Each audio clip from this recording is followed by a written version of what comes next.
are several trends that are happening right now in the world that should really be accentuated in 2017.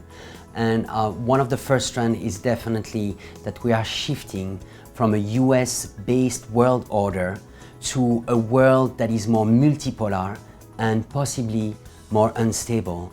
We have been seeing a retrenchment of the US from many global conflicts, especially in the Middle East, but arguably also from Asia, even from a trade perspective. So we're going to look at a world that is much more multipolar than US-centered.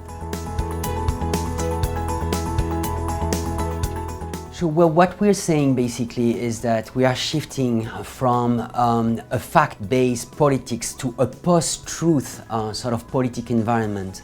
The influence of mainstream media, of opinion leaders, and the traditional centers of expertise are diminishing.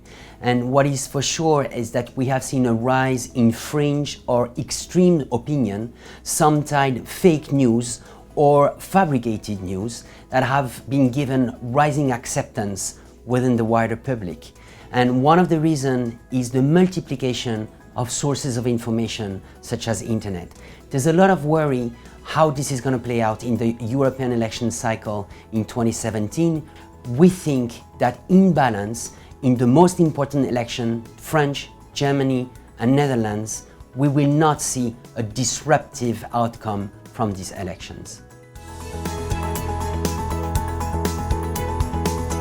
Since the global financial crisis, global trade has been much slower than it used to be, and it used to be one of the main drivers of global growth. What we are seeing is a sort of backlash against globalization and free trade. Even if multilateral trade agreement might not happen in 2017, bilateral trade agreement might be the new way of doing trade. Asia, in particular, is one of the most open area of trade in the world, and we think that they're going to remain very much open to trade flows.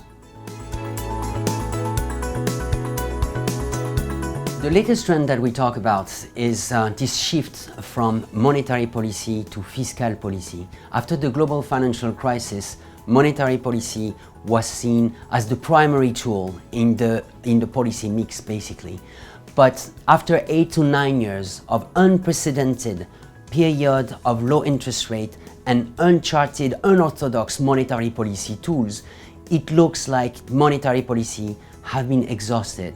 Obviously, we all heard about Trump's campaign of infrastructure spending, but many other countries, such as post-Brexit UK, have abandoned their objective of fiscal balance.